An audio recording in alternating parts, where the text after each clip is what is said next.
The Turkish consulate in Rotterdam has infuriated Dutch MPs by calling on Turkish groups in the Netherlands to inform it of insults against President Recep Tayyip Erdogan. Several MPs complained of the long arm of the Turkish state, while the Dutch PM said it was a strange move. Last week, Germany allowed the prosecution of a top satirist for insulting Mr Erdogan to proceed. Jan Boehmermann had read a crude poem on TV, aimed at testing German law. Both Germany and the Netherlands have old lese majeste laws against insulting the head of a friendly head of state. Scared.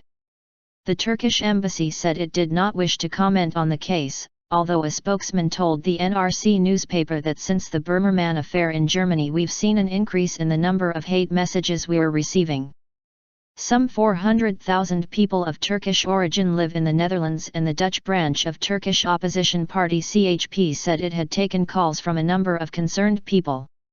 They're scared because they said something critical in the past, for example on Facebook or Twitter, a spokesperson told Dutch-Turkish website Zaman van Dag. The Dutch cabinet called for a clarification from Turkey over the hotline, amid demands from some MPs for the Turkish ambassador to be summoned by the Foreign Ministry. Prime Minister Mark Rutte said it was strange and he was surprised.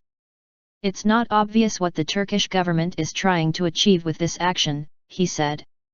Integration Minister Ludwig Ascher went further, telling reporters I don't like it, adding that he was unsure if the Turkish embassy was allowed to intervene in such a manner, interfering in freedom of speech in the Netherlands.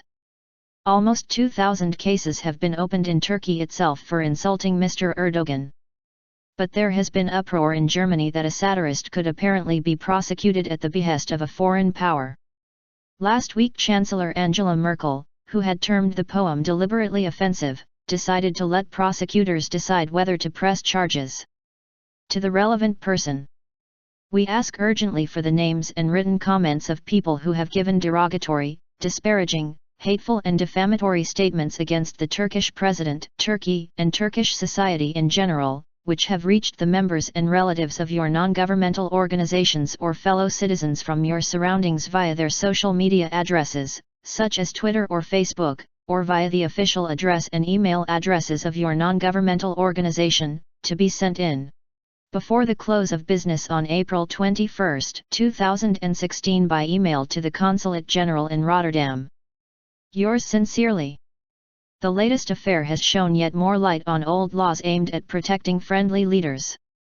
Chancellor Merkel has promised that Article 103 of the German Criminal Code, which threatens imprisonment for insulting a head of state, will be removed by 2018. The Dutch government, too, has said it will reform its old law. The Justice Minister said the constitution should not be a museum for out-of-date articles.